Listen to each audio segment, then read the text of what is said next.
کہ میرے پیٹ میں شدید درد ہو رہا ہے۔ حکیم نے اسے دوائی دی اور کہا کہ اس کے استعمال سے آپ کا پیٹ درد جاتا رہے گا۔ عورت نے ہوس بھری نگاہوں سے حکیم کی طرف دیکھا اور دوائی لیے وہاں سے چل پڑی۔ اگلے روز وہ دوبارہ حکیم کے پاس آئی اور کہا میرے پیٹ کا درد کم نہیں ہوا بلکہ درد میں مزید اضافہ ہو گیا ہے۔ تو حکیم نے کہا کہ ٹھیک ہو جائے گا اور آپ کو دوبارہ یہاں آنے کی ضرورت محسوس نہیں ہوگی۔ عورت نے دوائی لی اور وہاں سے چلی گئی۔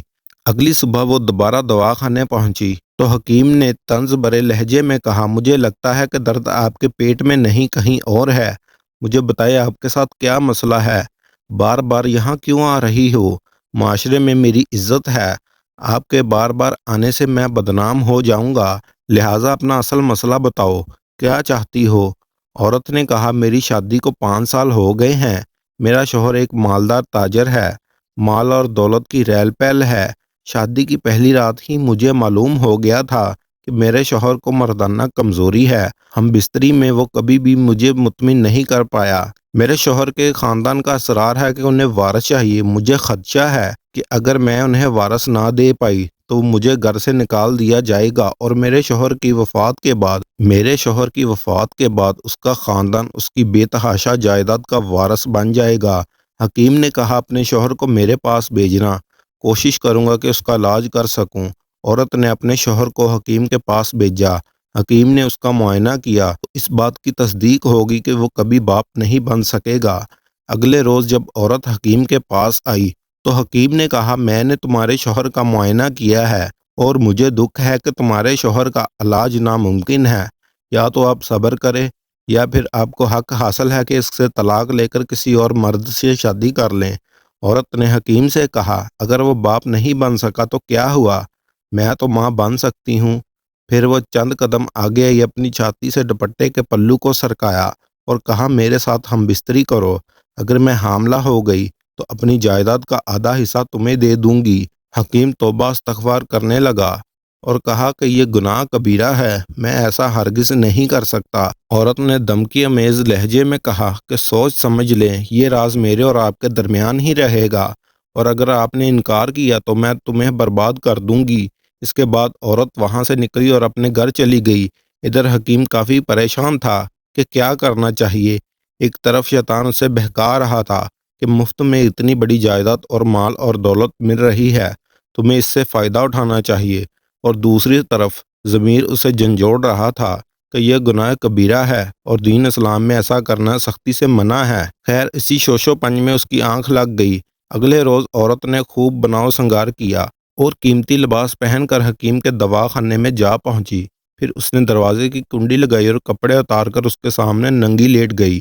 حکیم نے انکار کر دیا اور کہا اے بدبخت عورت، چلی جا یہاں سے، کیوں میری اور اپنی عزت کا جنازہ نکالنے پر تلی ہوئی ہے؟ عورت نے کہا یا تو میرے ساتھ زنا کرو یا میں شور مچا کر لوگوں کو جمع کر لوں گی۔ اس نے زبردستی میرے ساتھ زنا کیا۔ حکیم کے انکار پر اس نے اپنے کپڑوں پر چند انڈے توڑے اور چیخنے چلانے لگی۔ عورت کی چیخو پکار سن کر لوگ بھاگے بھاگے دواخانے آئے اور دروازہ توڑا اور اندر داخل ہو گئے۔ عورت رو رو کر لوگوں کو بتانے لگی اس نے مجھے نشہ آور دوا کھلا کر مجھے نیم بے ہوش کیا اور پھر میری عزت کو داغدار کیا۔ حکیم شفائی پیش کرتا رہا کہ یہ عورت دغا باز ہے اور جھوٹ بول رہی ہے۔ لوگوں نے حکیم کو پکڑا اور بادشاہ کے پاس لے گئے۔ بادشاہ نے عدالت لگائی اور حکیم اپنی بے گناہی ثابت کرنے میں ناکام رہا۔ فیصلہ یہ ہوا کہ حکیم کو گاؤں سے باہر کھلے میدان میں سب کے سامنے پھانسی پر لٹکایا جائے گا۔ چنانچہ مقررہ وقت پر اسے وہاں پر لے جایا گیا، لیکن اتفاق سے وہاں سے ایک اللہ والے کا گزر ہوا۔ حکیم چلاتا رہا کہ یہ عورت مجھ پر بہتان لگا رہی ہے، میں بے گناہ ہوں۔ اللہ والے نیک بزرگ نے بادشاہ کو کہا میں یہ ثابت کر سکتا ہوں کہ ان دونوں میں کون سچ بول رہا ہے اور کون جھوٹ بول رہا ہے۔ بادشاہ نے اجازت دے دی۔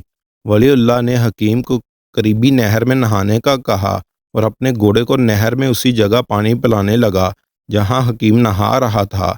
پھر ولی اللہ نے چیخ کر کہا اللہ کی قسم یہ بندہ بے گناہ ہے اور یہ عورت اس پر بہتان لگا رہی ہے۔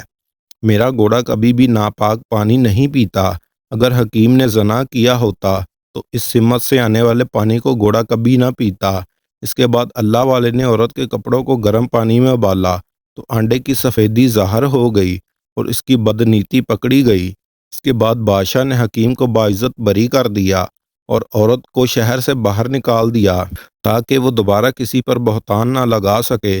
دوستو، اس کہانی سے ہمیں یہ سبق ملتا ہے کہ جو عورت اپنے شوہر کے ساتھ خیانت کرتی ہے وہ نہ صرف اپنی آخرت خراب کرتی ہے بلکہ دنیا میں بھی اسے ذلیل و خوار ہونا پڑتا ہے۔ دوستو، کہانی اچھی لگی ہو تو لائک کریں اور چینل کو سبسکرائب کریں۔ اللہ تعالی ہم سب کا حامی و ناصر ہو۔ ملتے ہیں اگلی ویڈیو میں، تب تک کے لیے اللہ حافظ۔